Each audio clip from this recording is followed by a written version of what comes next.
आपको 2-3 घटनाएं सुनाती हूँ। पहली घटना, एक गांव में एक पंचायत हो रही थी। पंचायत में 2 बिरादरियों के लोग जुड़े थे। मामला लड़की के रेप का था। पंचायत में बहुत सी महिलाएं बैठी थी, घूंघट ओढ़ करके बहुत से पुरुष बैठे थे। दोनों पक्षों की दलीलें हो रही थी और सब लोग शांति से चुपचाप सुन रहे। समाज को देखना समझना मेरा पैशन रहा है और मैंने इस दिशा में काफी समय बिताया है। तो उस दिन उस पंचायत में मैं भी बैठी थी। थोड़ी देर बाद एक लड़की जो 21-22 वर्ष की है, उसके हाथ में एक माइक है, उसने जीन्स पहनी है, टी शर्ट पहनी है और बाल उसके बंधे हैं। वो बहुत आत्मविश्वास के साथ उस पूरी पंचायत के पंडाल में आ जाती है। सबका ध्यान उसकी तरफ जाता है, सब उसको एक नजर देखते हैं। फिर वो लड़की चुपचाप बैठ जाती है और सबको ऑब्जर्व करती है। सारी पंचायत की वो कार्रवाई को देखती है, सुनती है। उस दिन वो पंचायत बिना किसी फैसले के खत्म हुई और जैसे ही सभा से लोग जाने लगे, वो लड़की तेजी से आई और पूरे आत्मविश्वास से भरी हुई उस लड़की ने दनादन सवाल दागने शुरू कर दिए जो उस पंचायत का सभापति था उस पर। और देखते ही देखते सारी की सारी महिलाओं ने, जो अभी तक घूंघट निकाल करके बैठी हुई थी, सारी की सारी उस लड़की के पीछे आकर के खड़ी हो गई। उस लड़की के सवालों को सुन करके महिलाओं के अंदर इतना जोश भरा कि महिलाएं स्वयं ही मंच पर चली गई और महिलाओं ने स्वयं ही मंच संभाल लिया, माइक संभाल लिया और उसके बाद महिलाओं ने जो उनके मन में आ रहा था, जो बातें उनके मन के अंदर थी, सारी की सारी बैठ करके वो कहने लगी। ये जो महिलाएं अभी तक घूंघट ओढ़ करके बैठी थी, जब वो बोलना शुरू हुई तो उनकी बातें सुनने के लिए भीड़ वापस वहीं आकर के इकट्ठा और सारे लोगों ने महिलाओं की वो सारी बातें सुनी। यह असर था उस पत्रकार लड़की के उस सभा में चले आने का और आत्मविश्वास से अपने सवाल पूछने। और घटना का जिक्र करती, राजनीतिक दल का प्रदर्शन चल रहा था। प्रदर्शनकारी एक तरफ और सरकार की पुलिस एक तरफ।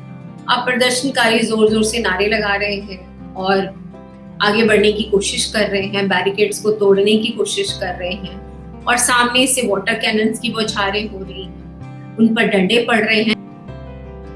इसी दृश्य के बीच में एक लड़की हाथ में माइक लेकर उस अफरा तफरी के आलम में आकर के सवाल पूछना शुरू कर देती है। ना उसे अपनी चप्पल की होश रही, ना उसे अपने कपड़ों की होश रही। यदि होश था तो उसे उन सवालों का होश था।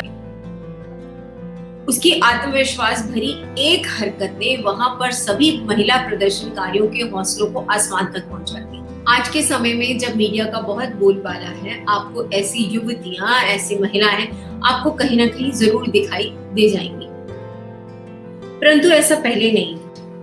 यदि मैं कुछ दशक पहले की बात करूं तो यह नजारा आम बिल्कुल नहीं था। पत्रकारिता के पेशे में महिलाओं का आना बहुत मुश्किल होता था। यह माना जाता था पत्रकारिता का पेशा लड़कियों के लिए नहीं, क्योंकि पत्रकारिता के पेशे में समय की कोई सीमा नहीं होती। रात बेरात महिलाओं का घर से निकलना, स्टोरीज को कवर करना, क्राइम सीन्स पर चले जाना, यह मुश्किल ही माना जाता था। महिलाओं की संवेदनशीलता को लेकर भी सवाल होते थे कि महिलाएं बहुत संवेदनशील होती हैं, ये क्राइम की रिपोर्टिंग भी नहीं कर सकती। पत्रकारिता का पेशा मेल डोमिनेटिंग पेशा ही समझा जाता रहा था, लेकिन महिलाओं ने वहां पर भी अपनी उपस्थिति दर्ज कराई। पत्रकारिता के पेशे में भी महिलाओं के लिए एक धारणा बनी हुई थी कि महिलाएं क्राइम की रिपोर्टिंग नहीं कर पाएंगी, महिलाएं रात बेरात को सुरक्षा कारणों से घर से नहीं निकल पाएंगी, महिलाएं दबाव को नहीं सहन कर पाएंगी, महिलाएं धमकियों को नहीं सहन कर पाएंगी, महिलाएं कोर्ट केसेस को नहीं सहन कर पाएंगी। ज्यादातर जो महिलाएं पत्रकारिता में आई भी तो उनको सुविधाजनक बीट दी गई ताकि महिलाएं आसानी से काम कर लें, या सामाजिक है, एजुकेशनल है, या फिर कल्चरल बीट दे दी। इस तरीके की बीट्स को महिलाओं को ज्यादातर प्रेफर किया जाता है। जिस क्षेत्र में महिलाओं को यह कहा गया कि महिलाएं ये नहीं कर सकती हैं, उसी क्षेत्र में महिलाओं ने अपने आप को साबित किया कि हम ये कर सकती हैं। महिलाओं ने क्राइम की रिपोर्टिंग भी की, महिलाओं ने युद्ध की रिपोर्टिंग भी, बमबारियों में भी महिलाएं रिपोर्टिंग करती, कवर करती, वहां पर हमें दिखाई दी। हमारे देश की बहनों ने, बेटियों ने स्थापित धारणाओं को चुनौती देते हुए अपनी जगह बनाई। ऐसी ही एक जांबाज महिला पत्रकार को हमने आमंत्रित किया है हमारे आज के इस शो में। आइए हम आपको मिलवाते हैं श्रीमती मनविंदर जी से। मनविंदर जी वरिष्ठ पत्रकार हैं, मेरठ में रहती हैं। उन्होंने अपने पत्रकारिता के जीवन में न केवल सामाजिक विषयों को छुआ है, बल्कि उन्होंने क्राइम की रिपोर्टिंग भी बहुत अच्छी तरह से की और बहुत सरलता से की। इसके साथ ही मनविंदर जी के पास आर्मी कैंट का बीट भी रहा, जिसमें उन्होंने बहुत से अपने अनुभव हमें बताए और हमें लगा कि ये अनुभव सच में आप सबके साथ शेयर करने के लायक। आज मैं स्वागत करती हूँ और स्क्रीन पर शामिल करती हूँ हमारी बहुत ही जांबाज बहन श्रीमती मनविंदर जी। आइए मनविंदर जी, आपका बहुत बहुत स्वागत है। मुझे भी बहुत अच्छा लग रहा है आपके चैनल पे आकर के। जी मनविंदर मैम, बहुत समय से आपको देख रही हूँ। आप इतना अच्छा काम कर रहे हैं, इतना अच्छा सोचती हैं, देश की तमाम घटनाओं पर आप अपनी राय रखती हैं। आपकी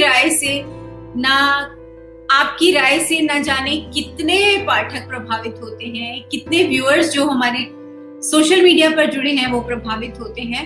और मैं ये हमेशा मानती हूँ कि हमारे जो देश के चिंतक हैं वो हमारे देश को सही दिशा देने का काम करते हैं। और पत्रकारिता एक ऐसा पेशा है, ऐसा जिम्मेदार पेशा है जिससे आप जुड़ी हैं और ताउम्र आपने पत्रकारिता के पेशे में गुजारी है। पत्रकार होने के नाते आपने बहुत सी जिंदगियों को छुआ है, बहुत से लोगों की जिंदगियों को छुआ है, बहुत सी घटनाओं को बहुत नजदीक से देखा है। तो आपके व्यक्तित्व के संजीदा होने का, उसके अनुभव का हम सहज अंदाजा लगा सकते हैं। और मुझे बेहद खुशी है कि आपने हमें समय दिया है और आज हम बातचीत का सिलसिला शुरू करते हैं। तो सबसे पहला सवाल है कि मैं आपसे बात कर रही हूँ और जो लोग मुझे सुन रहे हैं उनसे बात करके मुझे अपनी बात कह के मुझे अच्छा लगेगा। जी बिल्कुल। मनविंदर मैम, थोड़ा सा परिचय हम आपका चाहते हैं, क्योंकि फेसबुक और हमारे सोशल मीडिया के जितने भी हैंडल्स हैं वो एक तरफा माध्यम है। हम जो चाहते हैं वो हम उनको लिखते हैं और हम जो कहना चाहते हैं वो हम कहते हैं। तो इसमें एक तरफा रास्ता है। ये एक तरफा रास्ता को आज हम दो तरफा कर रहे हैं और आपसे बात कर रहे हैं। सबसे पहले आप मुझे अपनी पारिवारिक पृष्ठभूमि के बारे में बताइए। आपका जन्म, आपकी स्कूलिंग कहाँ हुई और आज आप मेरठ में काम कर रही हैं, तो कब से मेरठ में?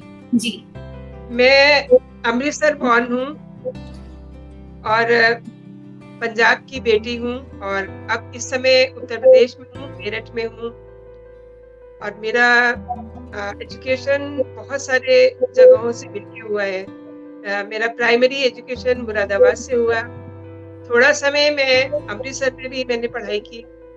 देन ग्रेजुएशन मैंने दिल्ली यूनिवर्सिटी से किया और मैं उस दौर की महिला हूँ जब पेरेंट्स बहुत ज्यादा कैरियर को तवज्जो नहीं देते थे। ग्रेजुएशन के बीच में ही मेरी शादी हो गई थी एंड शादी के द सेम ईयर मेरा बेटा हो गया। तो बड़ी मुश्किल से मैंने ग्रेजुएशन के अपने एग्जाम दिए। उसी बीच में मेरा बेटा हुआ और ससुराल की जिंदगी की मतलब शुरुआत हो चुकी थी। But I am so lucky, मेरे जो बीजी पापा जी थे, जो मेरे सास ससुर जी थे, वो उन्होंने मुझे बहुत कोऑपरेट किया। इतना कोऑपरेट किया, मैं सोचती हूँ कि जहाँ मैं हूँ, जो कुछ मैं कर पा रही हूँ, जो मेरे सपने थे वो सब उन्होंने पूरे किए, मेरे बीजी पापा जी ने। क्योंकि मेरे दोनों बच्चों में 4.5-5 साल का फर्क है और इतने छोटे बच्चों के साथ मैंने अपनी पढ़ाई शुरू कर दी थी आगे, क्योंकि उनको कहीं ना कहीं ये था कि इसका ग्रेजुएशन के बीच में शादी हो गई थी। तो ग्रेजुएशन मैंने कंप्लीट किया था, फिर मैंने उसके बाद मैंने अपनी पढ़ाई की और पढ़ाई करते करते ही मुझे पढ़ने का शौक, जो एक तो स्टडी की पढ़ाई होती है और एक कुछ लिटरेरी चीजें होती है, उनको पढ़ने का मुझे शौक पैदा हो। जी मनविंदर जी, सच में हमारी उम्र की जो महिलाएं हैं उनकी लगभग एक ही जैसी कहानी है, क्योंकि उस वक्त में लड़कियों का करियर प्राथमिकता बिल्कुल नहीं थी। परिवार और शादी ही हमारे माँ बाप की प्राथमिकता थी। लेकिन जो बेटियां कुछ करना चाहती थी उन्होंने अपने रास्ते निकाले, उन्होंने जी, अपना स्थान परिवार में भी ऐसा बनाया कि उनको सपोर्ट जी, मिली, और उन्होंने जी, अपने लिए अपना मुकाम और अपने रास्ते खोजे। आप उनमें से एक हैं। अगर मैं उस वक्त की बात करूं तो पत्रकारिता का पेशा और उसमें महिलाओं का आना तब तो और भी ज्यादा मुश्किल था। आज तो मीडिया का बहुत बोलबाला है और काफी समाज भी बदला है, हम काफी परिवर्तन देख पा रहे हैं। और अगर मैं उस वक्त आज से 20, 22, 25, 30 साल भी पीछे चली जाऊं, तब भी जी, पत्रकारिता में महिलाओं को तो बहुत ही ज्यादा स्वीकार्यता नहीं थी, बिल्कुल परिवार सही से, कह रही समाज से। बिल्कुल आप सही कह रही हैं। मैंने जिस समय पत्रकारिता शुरू की, उसी समय मेरठ में 87 के रॉयट्स हो गए। जी। और जब मैं किसी को बताती हूँ कि मैंने वो रॉयट्स कवर किए, तो वो बड़े हैरान होते हैं, क्योंकि हम्म, उस समय मेरठ में, पूरे वेस्ट यूपी में कोई हम्म, भी महिला पत्रकार दिखाई नहीं देती थी। हम देखते थे कि दिल्ली से कुछ मीडिया के जब टीम आती थी तो उसमें एक आध कोई महिला दिखाई देती थी। जी। इलेक्शन होते थे, सब तरह की कवरेज के लिए मैं पहुँचती थी। हम्म, मुज़फ्फरनगर तक कवरेज करने के लिए जाती थी। एंड मुझे अच्छा लगता है कि जो नई लड़कियाँ मेरे आस-पास जिन लोगों ने मुझसे काम सीखा है, जो मेरे साथ रहीं, वो हम्म, लोग जब ये कहते हैं कि मैम आपने इतने पहले से मतलब पत्रकारिता की है, आप वेस्ट यूपी में पहली पत्रकार हैं। इवन मृणाल जी भी मुझे ये वाली बात कहती थी कि तुमने बहुत अच्छा किया। जो जी। और अब मैं आपको बताती हूँ कि मैं इस तरफ कैसे मुड़ी। जी, बिल्कुल, ये मैं हमारा अगला सवाल भी यही था कि जी, आपको पत्रकारिता की तरफ कैसे रुझान हो गया? कैसे हाँ, प्रेरणा मिली कि आपको ये करियर चुना आपने? जी। मैं आपको बताऊँ सुनीता जी, मेरे फादर मेरे को कोई भी ऐसी किताब, जिसको आजकल हम मैगज़ीन बोलते हैं, या मतलब कोई किसी शायर की किताब नहीं पढ़ने देते थे। और हुँ, कभी-कभी जब हम ट्रेन से जाते थे तो मैं कोई किताब खरीदती थी और मैं दूसरे दिन देखती थी घर आकर के कि वो मतलब वो मैगज़ीन या किताब इधर-उधर हो गई है। एक दिन मैंने देखा मेरे बाबूजी के बॉक्स में वो सारी किताबें रखी हुई हैं। तो जी। मैंने बाबूजी से नहीं पूछा, मैंने अपनी मम्मी से पूछा कि आपने ये क्या किया? मैं जो किताबें ढूँढती रहती हूँ, आपने मुझे कभी बताया ही नहीं। वो तो बाबूजी के बॉक्स में रखी हुई हैं। हुँ, तो हुँ, मम्मी ने बोला कि बाबूजी से मैं तेरी बात कराऊँगी, इसका मेरे पास कोई जवाब नहीं है। बाबूजी ने बोला कि तुम पढ़ो, पढ़ने का टाइम है। मतलब उन्हें भी कुछ ये समझ नहीं आ रहा था कि मुझे क्या बताएँ। फिर भी जी। मैंने उनको बोला कि इन किताबों को पढ़ने का मेरा मन कर रहा है, मुझे पढ़ने दीजिए। हाँ। तो बोले कि नहीं, इससे जो है आपकी सोच खराब हो जाएगी। हुँ, हुँ, और ये सब करते-करते ही मतलब मैं ग्रेजुएशन में आ गई और मेरा जो मन में एक पढ़ने की एक इच्छा होती है, मतलब स्टडी वाली पढ़ाई नहीं, जो लिटरेरी एक पढ़ाई की बात होती है। और जब मेरी शादी हुई तो मेरे इन-लॉज़ के लोग जो देहरादून में थे, एंड उसके बाद वो लोग मेरठ में शिफ्ट हो गए। जी, मेरठ में घर में हम शिफ्ट हुए थे, दैट हाउस वाज़ मेरी मदर इन लॉ के जो ब्रदर थे उनका घर था वो। जी। उनकी फैमिली पूना शिफ्ट हो गई और वो उनके घर में हम रह रहे थे। हुँ, और वो मतलब जो मेरे हस्बैंड के मामा जी, मेरे मामा ससुर जो पढ़ने के बड़े शौकीन थे। जी, दिन मैं मेरठ पहुँची और मैंने देखा, अलमारी खोली, उसमें इतनी ढेर सारी किताबें थी, अमृता प्रीतम की और तमाम न जाने कितनी किताबें थी। वो जी। सब देख के मेरी खुशी का ठिकाना नहीं रहा। मैं ये सोचने लगी कि मैं कैसे फटाफट घर को सेट करूँ और मैं बैठ के इन किताबों को पढूँ, क्योंकि हुँ, अब तो मुझे कोई रोकने वाला नहीं है। बिल्कुल, मतलब अचानक से मुझे खजाना मिल गया क्या? हाँ, और पढ़ते-पढ़ते ही फिर लिखने का शौक हुआ। हुँ, तो कुछ मेरे आर्टिकल्स वामा में छपे, कुछ हिंदुस्तान, उस समय बहुत बड़ा-सा एक मैगज़ीन हुआ करती थी। आपको याद होगा, वो बाद में बंद हो गया। हिंदुस्तान अखबार की एक मैगज़ीन हुआ करती थी। जी। आज की तारीख में तो उनकी बहुत सारी मैगज़ीन्स बंद हो गई हैं। तो उस बड़े बड़े से साइज़ के हिंदुस्तान में मेरे काफ़ी सारे आर्टिकल्स आते रहते थे। तो मुझे एक लिखने का एक शौक सा चला। देन फिर पता नहीं कैसे मैं जागरण में जॉब करने लगी। ये मुझे भी समझ नहीं आया कि मैं कैसे मतलब मैं वहाँ गई और मैंने वहाँ पे बात की, बहुत सारी बातें जी हुई। बोला कि हम किसी मैरिड लेडी को एम्प्लॉय नहीं करते हैं। पत्रकार बनोगी, तुम्हारे साथ ये भी हो सकता है, वो भी हो सकता है। मैंने कहा कुछ बिल्कुल। नहीं होगा, जो भी होगा मैं देखूंगी ना। आप देखिए, मेरा काम देखिए, मुझसे कुछ लिखवा। उस समय जर्नलिज्म का कोई डिप्लोमा की बात ही नहीं होती थी। जी हमारी आप जानते हैं हमारी पीढ़ी में अब लोग कर रहे हैं बिल्कुल। डिप्लोमा जर्नलिज्म में। उस समय कुछ नहीं था। बस लिखना पढ़ना आना चाहिए, आपको अच्छा अनुवाद आना चाहिए, आपकी इंग्लिश और हिंदी अच्छी होनी चाहिए।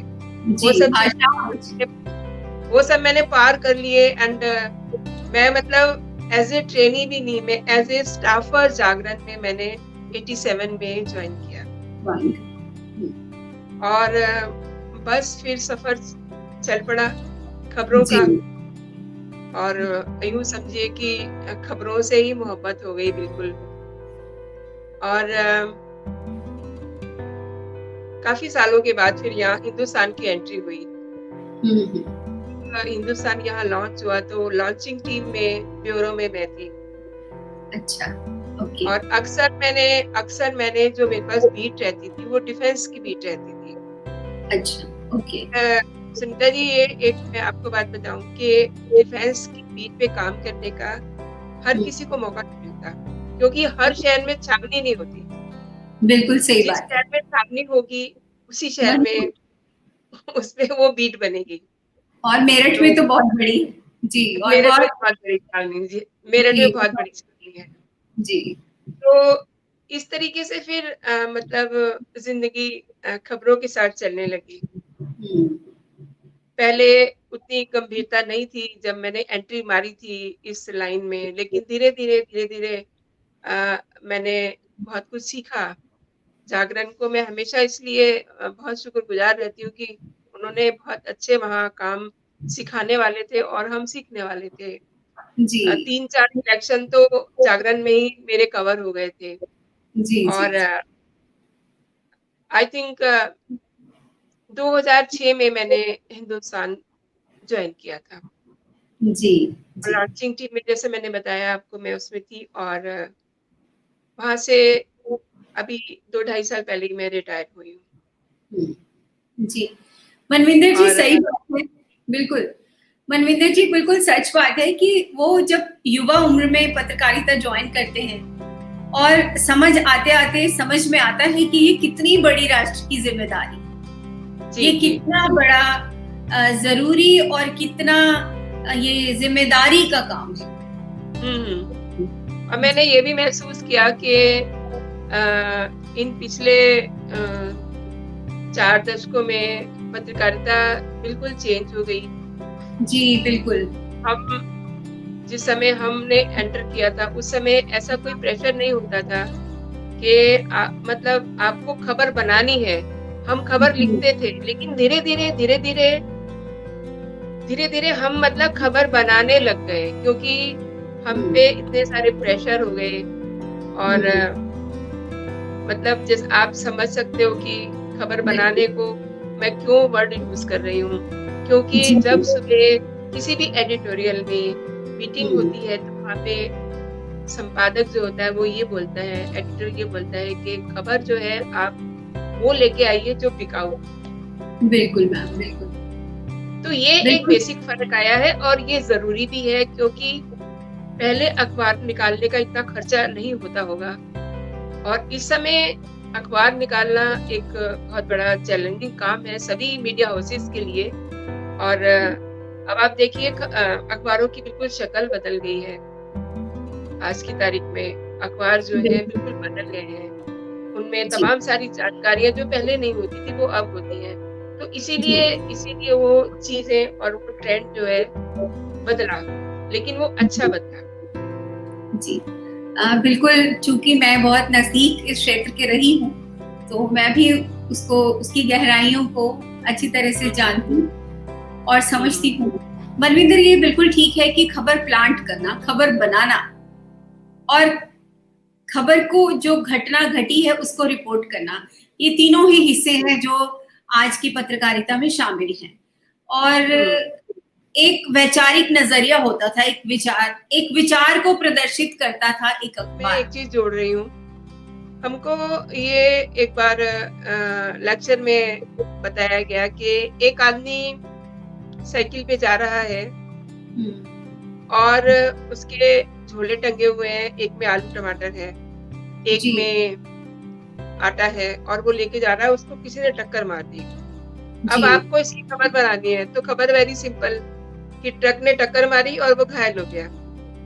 खबर तो इतनी है ना, लेकिन खबर ये है कि जो उसके थैले में टमाटर और सब्जी और आटा रखा हुआ था, उससे उसकी शाम को बच्चों ने खाना खाना था।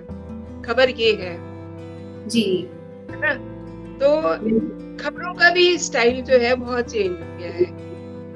और मैंने कभी क्राइम बीट नहीं देखी, लेकिन हमेशा जब भी कोई बहुत बड़ा मर्डर या कोई बहुत बड़ा तूफान सा आता था क्राइम बीट पे, तो मैं वहां जाती थी। और जो अब अच्छा सा माहौल तो होता नहीं था वहां, किसी को गोली मार दी, या किसी के घर में 4 लोगों की लाशें पड़ी हुई हैं, एंड मुझे कहा जाता था कि मैं वहां का सीन देख के आऊं। मुझे क्राइम से कोई मतलब नहीं, बट मैं एक ह्यूमन एंगल से वो पूरा सीन अपने दिमाग में उतार लेती थी बिना कॉपी पेन निकाले, क्योंकि अगर मैं ये करती तो वहां पता चल जाता कि मैं एज ए रिपोर्टर हूँ और मैं वहां आई हुई हूँ। हालांकि ऐसा मतलब अपने आप को छिपा के चलना बड़ा मुश्किल होता है।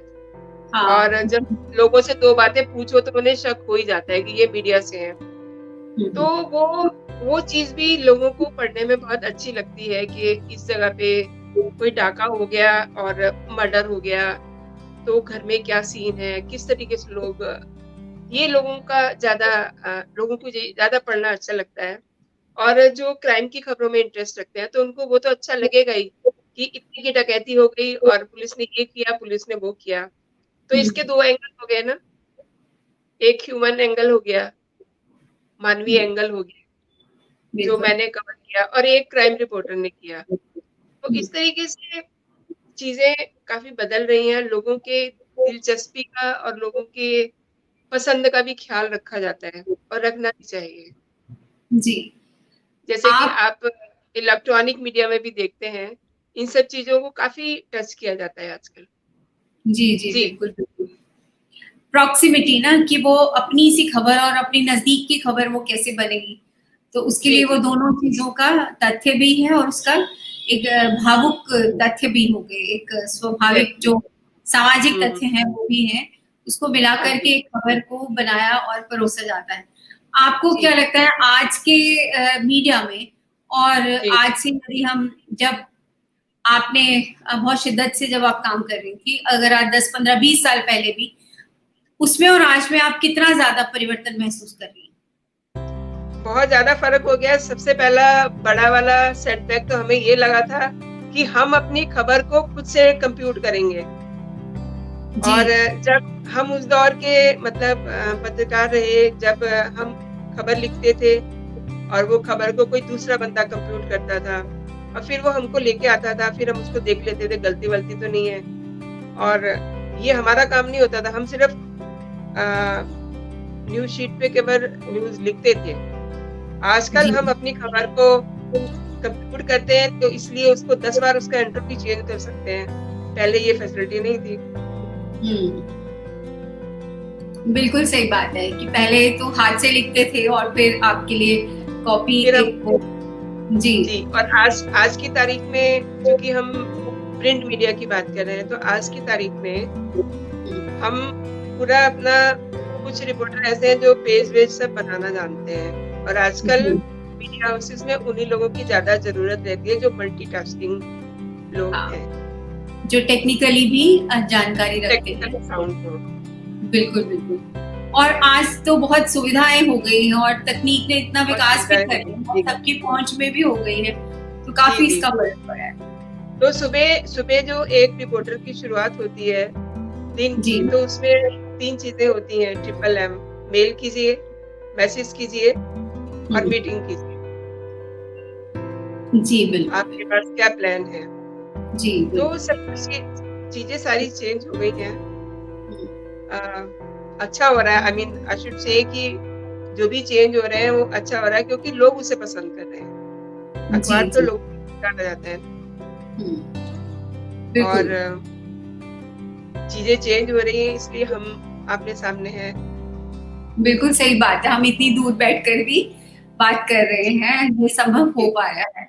दरअसल जी, जी। वैश्वीकरण के दौर में जब दुनिया पूरी सिमट गई और संचार इतना तेज हो गया, तो प्रभाव पड़ना बहुत लाज़मी था कि पूरे विश्व का क्या ट्रेंड्स हैं, किस तरीके से वो इन्फ्लुएंस होता है और उसी रेस में यदि हम शामिल नहीं होंगे तो फिर हम पिछड़ेंगे।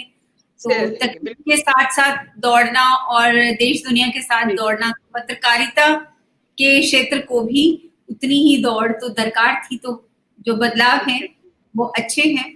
मनविंदर, जी, आपके अपने पूरे जो आपका टेन्योर रहा, हुँ, हुँ। आपको कोई ऐसी घटना आपके दिमाग में जो आपको आज भी बहुत दुःख देती हो और आपको आज भी बहुत पीड़ा देती हो? मतलब आए दिन ऐसे केस आ जाते थे, चूँकि हुँ, मैंने आपको बताया कि मैं डिफेंस की बीट मेरे पास थी जी। और जिस समय कारगिल की लड़ाई हुई तो हमारे यहाँ से बहुत सारे बच्चों की शहादत हाँ, हुई थी।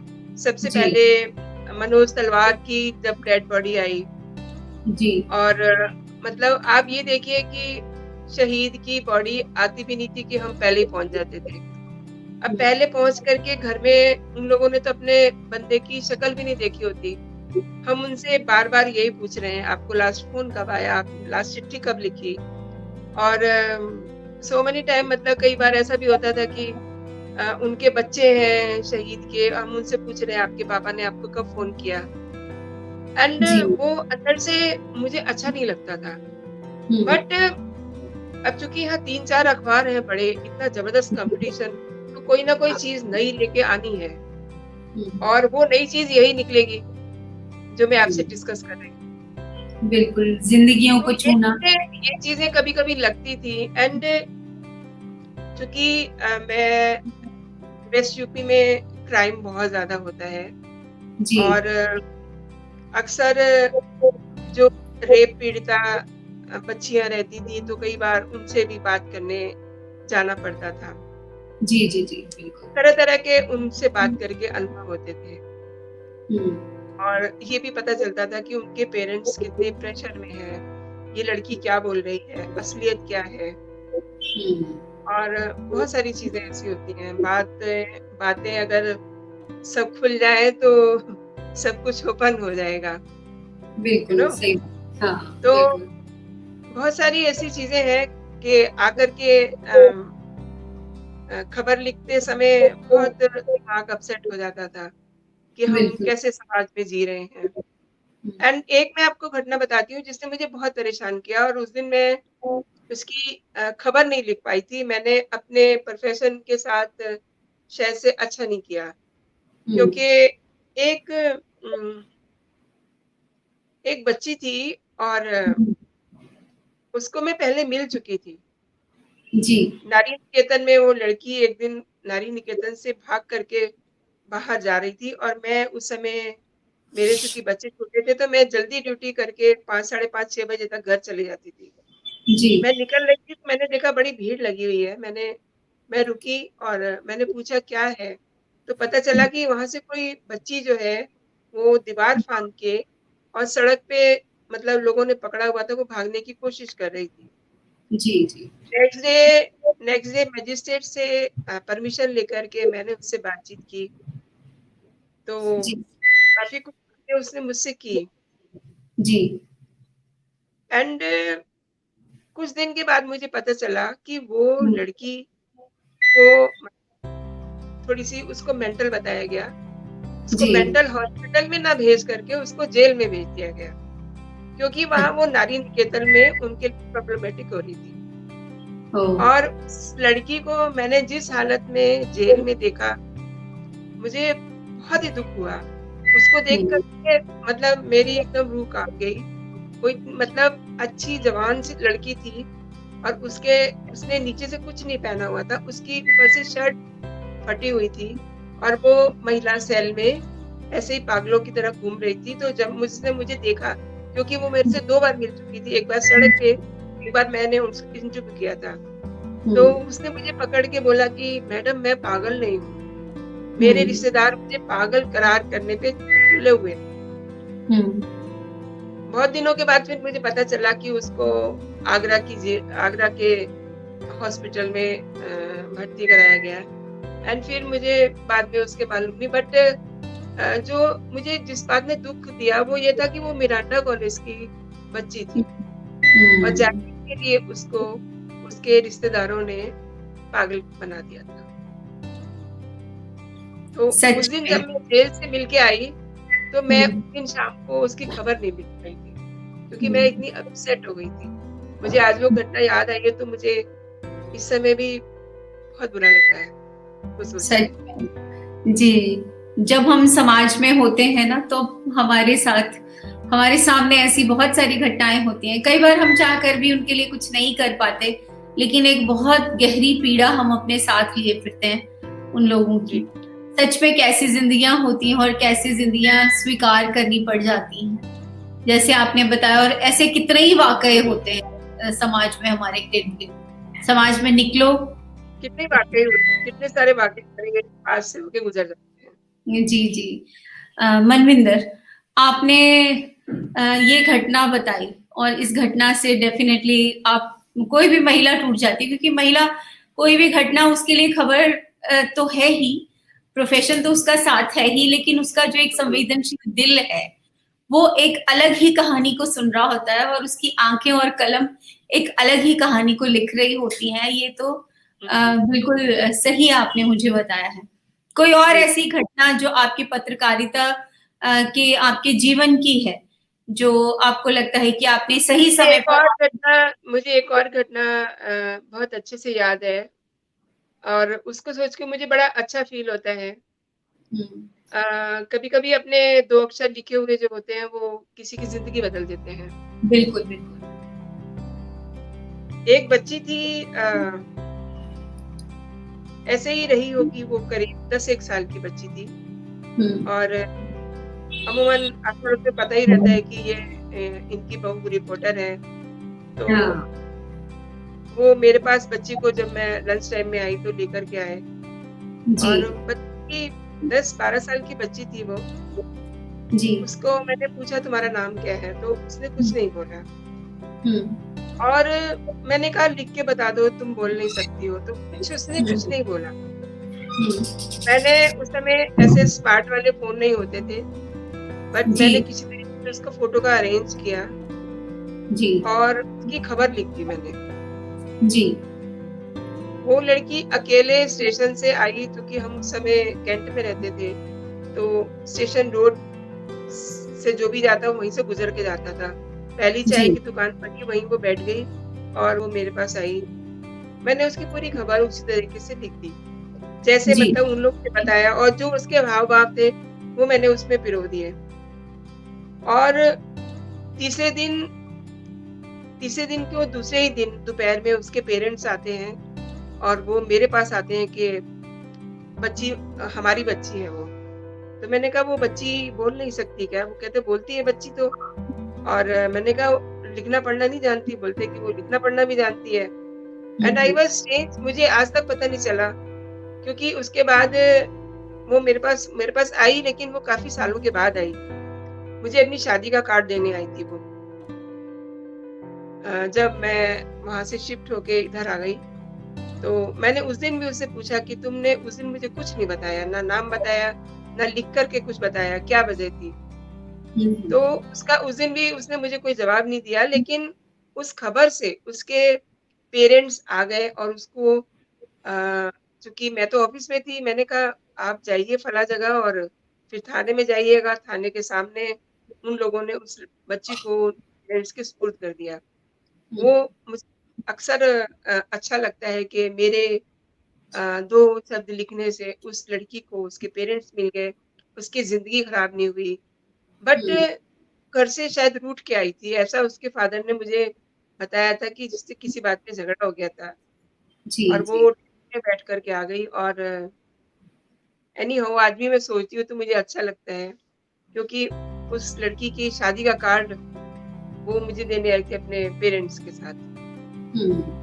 जी, हालाँकि जी। मैं जा नहीं पाई थी व्यस्तता के कारण, लेकिन मुझे अच्छा लगा कि चलो आज ये लड़की अपने पेरेंट्स के साथ ही है, परिवार के साथ ही है, किसी गलत हाथ में नहीं चली गई। जी। मनविंदर, आज के समय में महिलाओं की पत्रकारिता में, यदि हम खास तौर पे हुँ, हुँ। मीडिया में महिलाओं की क्या स्थिति है? आप ये बताइए। मैं सुनीता जी इसमें ये कहना चाहूँगी कि महिलाओं की स्थिति जो भी होती है ना, वो उनके अपने हाथ में होती है। किसी की स्थिति को कोई बिगाड़ नहीं सकता, क्योंकि जी। महिला अगर शॉर्टकट अपनाएगी, तभी हुँ, उसकी स्थिति बिगड़ेगी।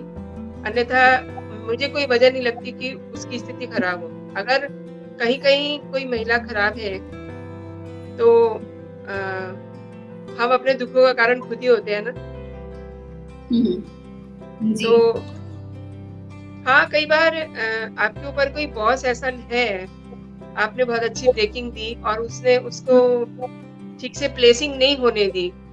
ऐसा होता है कई बार, बट इट्स ओके आप फिर आपको चांस मिलेगा। जी। और ये तो बड़ी छोटी-सी बात हुई कि आपने कोई खबर लाई और उसको उतनी जगह नहीं मिली जितनी आपने सोच के उसको फैला के लिख दिया था। जी, तो जी। ऐसी बातों से मतलब दिल छोटा करने का कोई फ़ायदा ही नहीं है। हुँ, बाकी जो बात आप कह रही हैं वो किसी भी जगह पे किसी भी महिला की स्थिति उसके अपने हाथ में होती है। वो कितनी स्ट्रॉन्ग है और बच्चियों को जब भी वो पढ़ने जाएँ या नौकरी पे जाएँ तो उनकी एक काउंसलिंग होनी ज़रूरी होती है कि वो कभी भी शॉर्टकट ना अपनाएँ, क्योंकि जी। शॉर्टकट की स्थितियाँ खराब होती हैं। जी। मनविंदर, मेरा सवाल है, भारतीय मीडिया में महिलाओं की क्या स्थिति है? हुँ, हुँ। एक पत्रकार के तौर पर अपना करियर शुरू करती हैं, बहुत सी लड़कियां हैं और बहुत सी लड़कियों को मैं जानती हूँ जिन्होंने जर्नलिज्म करने के बाद भी फिर कुछ ना कुछ और डिग्रीज करके कुछ थोड़े दिन के लिए भ्रमित होती हैं, एक चेहरा और ग्लैमर वो सब करके। और बहुत सी महिलाओं को ये माना जाता है कि प्रशासनिक स्तर पर जो कॉर्पोरेट सेक्टर में टॉप पोजीशंस इन मीडिया है, वो हुँ, महिलाओं हुँ। से थोड़ा सा गुरेज करते हैं या महिलाएं वहां तक पहुंच नहीं पाती हैं, अपने पोटेंशियल का वो सही इस्तेमाल नहीं कर पाती। एक पक्ष तो ये है। दूसरा पक्ष ये देखने में भी है कि हाँ, कुछ ऐसी महिलाएं हैं जिन्होंने बहुत अच्छा काम किया है, जिनको पूरे भारत और पूरे विश्व में उन्होंने जगह बनाई है।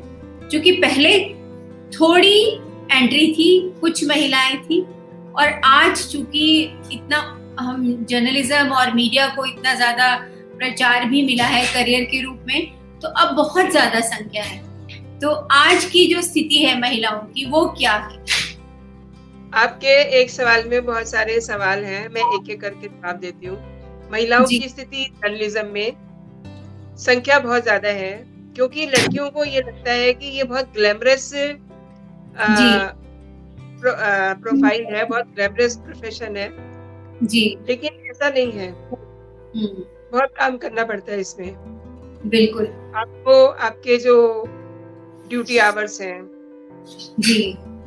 उसपे आपको बहुत सारे समझौते करने पड़ते हैं जी। जी। बिल्कुल। और अगर आप उन समझौतों को नहीं करते, तो आपको दिक्कतें आती हैं। अब अगर आप रिपोर्टर हैं और आपको देर रात में अगर कोई कोर्ट का फैसला है, देर रात में आ रहा है, तो आपको आपके दिमाग में ये चीज़ होगी कि ये एक दूसरे अखबार के पास में भी ये खबर होगी। तो कम से कम मैं ऐसा करती थी कि मैं रात में ही उठ के अपना सिस्टम खोलती थी और उस फैसले के ऊपर मैं खबर बनाना शुरू कर देती थी। ऐसा एक बार नहीं, ऐसा कई बार हुआ। तो ये अब अपने काम करने का एक तरीका है सुनीता जी। अ, मैं जिस फैसले की बात कर रही हूँ वो बहुत बड़ा फैसला था। मेरठ में कैंटोनमेंट के इलाके में एक किसी ने बहुत बड़ा मॉल बना दिया था। बहुत जी खबर आई थी, आरआर मॉल करके। आधी रात को इसका फैसला आया था और मुझे किसी ने इसके बारे में सूचित किया। तो मैंने आधी रात में ही उठ कर के मैंने करीब 12 बजे मैंने लैपटॉप खोला और वो ऑफ़िस में बोला कि आप रुके रहिए, मैं खबर भेज रही हूँ। और मैंने वो खबर लिख कर के भेजी और नेक्स्ट डे वो खबर दूसरे अखबारों में नहीं थी और मैं सारी रात सो नहीं पाई कि पता नहीं मैंने जल्दबाजी में वो खबर लिखी है तो खबर कंप्लीट भी और अच्छा से मैं डिटेलिंग भी उसकी कर पाई हूँ या नहीं, क्योंकि उस मॉल को मैं डे 1 से फॉलो कर रही थी और जिस दिन उसका टूटने का फैसला आया, उस दिन अगर मैं खबर ना लिखती तो मैं शायद अपने आप को कभी माफ़ नहीं कर पाती। जी जी लेकिन बिल्कुल अगले दिन जहाँ तक मुझे याद पड़ता है वो खबर किसी अखबार में नहीं थी और मेरी खबर पहले पेज पे लगी हुई थी। बिल्कुल। हाँ, ये और कुछ आपका दूसरा सवाल था कि ज़रा फिर से बोल दीजिए, मेरे दिमाग से उतर गया। मनविंदर जी, अगला सवाल ये था कि महिलाएं क्यों प्रशासनिक स्तर पर, एडमिनिस्ट्रेटिव स्तर हाँ जी, तक नहीं पहुंच हाँ, पाती? I got it. ऐसा है कि हम लोगों ने पुरुषों के साथ काम करना सीखा है, लेकिन शायद कहीं-कहीं पुरुष जो हैं, महिलाओं के साथ काम करना अभी सीख नहीं पाए हैं। मैंने कल ही एक फ़ेसबुक पे वीडियो भी डाला था इसको लेकर के हल्का-सा छूता हुआ। पुरुषों को ये समझ लेना होगा कि महिलाएँ हर क्षेत्र में आगे बढ़ रही हैं और अभी-अभी मैंने पिछले महीने ही एक ओटीटी पे एक पिक्चर देखी थी। अ, अगर मैं इफ आई एम राइट, कविता सक्सेना वो पुलिस की ऑफ़िसर होती है और उसको बहुत सारी मुश्किलें होती हैं, तो फ़िल्में समाज से ही उठाई होती हैं। बहुत सारे ऐसे पद हैं सरकार के डिपार्टमेंट्स में जहाँ बीडीओज़ होती हैं, सीडीओ होती हैं, नॉर्मली वो महिलाएँ होती हैं और उनके नीचे जो काम करने वाले लोग होते हैं, वो या तो बहुत सारी बातें बनाएँगे या तो उनके काम-काज में कोई लकूना लगाएँगे, ऐसी बहुत सारी चीज़ें होती हैं। लेकिन मुझे नहीं लगता कि इन सब बातों से किसी पे कोई फ़र्क पड़ा हो। जी जी जब आपका लक्ष्य बिल्कुल क्लियर है, तो ऐसी छोटी-मोटी दिक्कतें आनी ही हैं। ये तो आप भी जब आईएएस, पीसीएस पढ़ के आते हैं, तो आपको पता ही होती है कि ये आपको फेस करनी पड़ेंगी। जी जी जी, है ना? मैंने गलत गलत नाम यूज़ किया, वो गुंजन सक्सेना था, पिक्चर का नाम ही गुंजन सक्सेना है। हाँ, गुंजन सक्सेना, जी, डेफिनेटली। क्योंकि जी, पुरुष को सच में अभी तक जो है वो सेकेंडरी जो रोल है ना वो करना आया नहीं, उसको आया जी, ही जी। नहीं, उसको और सेकेंडरी वो सीखने को तैयार भी नहीं है क्योंकि उसको ब्रॉट अप ऐसे किया है कि पोजीशन। You are superior. आप अपनी बहन से ऊपर हैं। अभी तक तो ये होता था कि घर में किचन में भी उनसे जो है बेटे को मक्खन ज़्यादा दिया जाता है, बेटी को बोलते हैं कि तू ज़्यादा मक्खन खाएगी, जल्दी जवान हो जाएगी। और जी आप समझ सकते हैं हम किस दौर की बात कर रहे हैं, लेकिन आजकल मैं देखती हूँ कि ऐसा नहीं है। बेटियों को भी माँ-बाप उतना ही प्यार करते हैं। हाँ, कल को बेटियों को जब बेटियाँ पढ़ लिख कर जब बाहर निकलती हैं, तब उनको कुछ ऐसी दिक्कतें आती हैं और वो आती ही रहेंगी। लेकिन सामना लड़कियाँ करना सीख जाती हैं उन सब चीज़ों का। हाँ, बिल्कुल सही बात है। लड़कियां धीरे धीरे लड़कियां सीख रही हैं, बस हम अपने लड़कों को नहीं सिखा पा रहे हैं। जहां तक हम हमने अभी तक सोचा ही नहीं कि हम अपने लड़कों को सिखाएँ कि वो लड़कियों की रिस्पेक्ट करें और अगर कहीं कुछ ऐसा हो रहा है, तो उसको रोकें। बिल्कुल, ये हाँ नहीं कि बहुत उसमें मज़ा लेकर के आप 2 की 4 बना के अपने दोस्त के साथ लगे हुए हो और लड़की जा रही है और आप देख के मज़ाक कर रहे हो। अगर आपका दोस्त मज़ाक कर भी रहा है, आपका भाई मज़ाक कर भी रहा है, आपका बेटा मज़ाक कर भी रहा है, तो आप उसको वहीं रोकिए। बिल्कुल सही बात है। मनविंदर, आपके पास आर्मी का, डिफेंस का बीट था, तो डिफेंस के बीट में ज्यादातर जिम्मेदारियां किस प्रकार की होती हैं? मैम यहाँ पे एक छावनी है और ये ए ग्रेड की छावनी है। यहाँ पे 5 जनरल बैठते हैं। अब सब चीज़ें दिमाग से उतर चुकी हैं। एक सब एरिया के जनरल बैठते हैं, एक 2 यहाँ पे बटालियन हैं, उनके जनरल बैठते हैं। जी। मेडिकल का बहुत बड़ा सेक्टर है, उसमें जनरल बैठते हैं एंड एक सबसे इम्पोर्टेंट यहाँ पे है आरबीसी, वहाँ पे भी जनरल बैठते हैं, तो 5 जनरल यहाँ बैठते हैं। जी, जी। इसमें जो बटालियन होती हैं, उसमें ज़्यादा वो लोग मीडिया को पसंद नहीं करते हैं, तो वहाँ हम लोग नहीं जाते थे। बट चूँकि कंटोनमेंट और आर्मी के बहुत सारे काम ऐसे होते हैं जो एक-दूसरे पे डिपेंडेंट होते हैं। कैंटोनमेंट का जो स्टाफ होता है वो आर्मी की सुविधाओं के लिए होता है और कैंटोनमेंट का जो अध्यक्ष होता है वो सब एरिया का जो वरिष्ठ अधिकारी होता है वो होता है। तो इसलिए उनसे कांटेक्ट बने रहते हैं। जी। मनविंदर, यदि हमारी युवा जनरेशन, हमारी बेटियां पत्रकारिता के पेशे में आना चाहती हैं, तो आप उनको क्या राय देंगी, क्या सुझाव देंगी?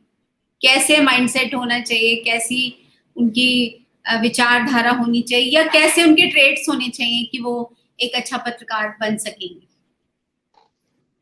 पत्रकारिता में बहुत सारी लड़कियां आ रही हैं और अब चूंकि जब से इलेक्ट्रॉनिक मीडिया 24 घंटे खबरें दे रहा है, तो लड़कियों को और भी ज़्यादा इसमें अ, उनका मन करता है कि वो इस लाइन में जाएँ। वो ज़रूर जाएँ, लेकिन ये सोच के जाएँ कि ऐसा नहीं है कि वहाँ सिर्फ़ चेहरा देख कर के या आप एक ग्लैमरस जॉब समझते हुए उसमें एंट्री मारें, ऐसा नहीं है। बहुत काम करना पड़ता है, कोई टाइम नहीं होता है आपके काम का। ये काम एक तरीके से 24 घंटे का रहता है। वो मेरी नज़र में वो पत्रकार ही नहीं है जो 24 घंटे खबरों के साथ जीता-सोता नहीं है। तो इतना अगर आप कर सकते हैं तो आप ज़रूर इस लाइन में जाइए। जी। उसके लिए औपचारिक डिग्रीज, कोर्सेज, डिप्लोमा, इस तरीके का आप बताना चाहेंगी? बड़ी अच्छी बात आपने पूछी है। बच्चे जब जर्नलिज़्म पढ़ के आते हैं, तो चूँकि ये बेल्ट हमारी बेल्ट जो है ये हिंदी बेल्ट है, अक्सर उनके एप्लीकेशन में ही बहुत सारी गलतियाँ देखने को मिल जाती हैं। तो उससे आइडिया लग जाता है कि इनका हिंदी या अंग्रेज़ी किस तरीके का है। और अगर आप हिंदी के पत्रकार बनना चाहते हैं, तो आपको हिंदी में बिल्कुल परफ़ेक्ट होना होगा और अगर आप इंग्लिश के पत्रकार बनना चाहते हैं, तो आपको इंग्लिश में बिल्कुल परफ़ेक्ट होना पड़ेगा। भाषा पे भाषा पे पूरी पकड़ और आपका आईक्यू, ये सब चीज़ें काउंट करती हैं एक पत्रकार होने में। बहुत अच्छा लगता है, बहुत खुशी होती है कि मैंने जितने दिन भी एज़ अ जर्नलिस्ट काम किया और जर्नलिस्ट तो मैं आज भी हूँ, आज भी मैं कुछ ना कुछ करती रहती हूँ। मुझे बहुत अच्छा लगता है। अच्छा इसलिए भी लगता है कि इस प्रोफ़ेशन के ज़रिए मैं कुछ छोटे-छोटे अच्छे काम कर सकी और बहुत कुछ मैं सीख सकी। मैं अगर आर्मी बीट की ही बात करूँ तो उसमें भी बहुत सारी प्रॉब्लम्स रहती हैं। लोगों को ये पता भी नहीं होता कि आर्मी की जो वीर नारियाँ हैं, उनको कितनी सारी दिक्कतें होती हैं। एक वीर नारी जब उसका पति शहीद हो जाता है सीमा पे और अगर वो छोटे लेवल का अ, जवान है, तो बहुत बार ऐसा हुआ कि उसकी पत्नी बिल्कुल पढ़ी लिखी नहीं है, लेकिन हमारी सरकार ने उसको कुछ भी नहीं करके तो 80-80 लाख रुपए तक उनको मिला, जिन्होंने कभी 8 रुपए भी गिने नहीं होते। जी। और ऐसे मैं बहुत सारे लोगों को जानती हूँ जिनका बेटा गया, उन्होंने अपनी बहू को पैसे के लिए कहीं और शादी ना करा करके अपने छोटे बेटे के साथ शादी करवा दी। अब वो जी। चाहे लड़का उससे शादी करने के लिए तैयार हो चाहे ना हो, लेकिन उन्होंने ऐसा कर दिया। और बहुत बार ऐसा भी हुआ कि उस पैसे की खातिर उस औरत का मर्डर हो गया। ऐसे भी मैंने बहुत सारे केस देखे हैं। और अच्छा ये है कि आर्मी में एक आवा करके एक संस्था बनी हुई है, जो जी। इन सब चीज़ों की मॉनिटरिंग करती है। हुँ, वो लोग एक-एक वीर नारी को जाकर के अक्सर मिलते रहते हैं। तो ये हुँ। बातें मुझे तब पता चलती थी जब मैं उस टीम के साथ जाती थी। कई बार गाँव में भी जाते थे। और चूँकि यहाँ पे छावनी ए क्लास है और ए कैटेगरी की छावनी है, तो यहाँ पे वीर नारीज़ के लिए एक उनका ऑफ़िस भी बना हुआ है, जहाँ पे आकर के वो प्रॉब्लम्स बता सकती हैं। और जी, मैं जी। अक्सर मतलब वो मेरा कहना चाहिए, मैं वहाँ बड़े चक्कर लगाती थी, क्योंकि वहाँ रोज़ कोई ना कोई दुखियारी महिला आती थी और वो मेरी खबर बनती थी। हुँ। उसकी एक अपनी स्टोरी होती थी। जी, और जी। कई बार ये भी होता था कि वो जि जिस लड़की का हस्बैंड शहीद हो गया है, अब उसके पास लाखों नहीं, आज की तारीख में तो करोड़ों रुपए भी हो गए हैं, एंड वो अपने सास-ससुर के साथ नहीं रहना चाहती, उसको कोई और पसंद आ गया है, बट वो ये कर नहीं सकती। हुँ। बिल्कुल सही अ, बात। हालाँकि मतलब दोनों पक्ष है ना, देखिए। हाँ, दोनों लड़की ही पक्ष। चाहती है कि वो अपने देवर के साथ ही बैठे, उसको कोई और भी अच्छा लग सकता है, और दोबारा ज़िंदगी शुरू तो करनी ही है, क्योंकि वो जो शहीद हुआ लड़का वो ही 22-23 साल का है, तो उसकी बीवी तो अभी बहुत छोटी होगी ना। बिल्कुल सही बात। तो ऐसी मतलब बहुत सारी कहानियाँ यहाँ मेरे दिमाग में हैं, जो मैं मनविंदर जी, आपने बहुत ही बढ़िया हमारे सवालों के जवाब दिए हैं और बहुत ही आपने अपनी जर्नी, जो आपकी जर्नलिज्म की एक ज़िम्मेदार आपकी जो यात्रा थी, उसके कुछ पल आपने हमसे शेयर किए और वाक़ई में वो काफ़ी आपके जो अनुभव हैं, कुछ घटनाएँ तो आपने ऐसी हमें सुना दी हैं कि हमें भी वो बहुत गहरे हमारे मन तक जा लगी हैं और हमारे दर्शकों को भी आपकी वो भावनाएँ हैं, वो पहुँचेंगी। उनके भी मन को वो ज़रूर ऐसी घटनाएँ जो हैं वो सालती हैं। जीवन यूं ही है, ऐसे ही हम जीवन से सीखते हैं। अपने जीवन में न जाने कितनी ही जिंदगियों को हम बड़े पास से छू करके गुजरते हैं और वो जिंदगियां स्मृतियां बनकर सारा समय आजीवन हमारा वो पीछा करती हैं।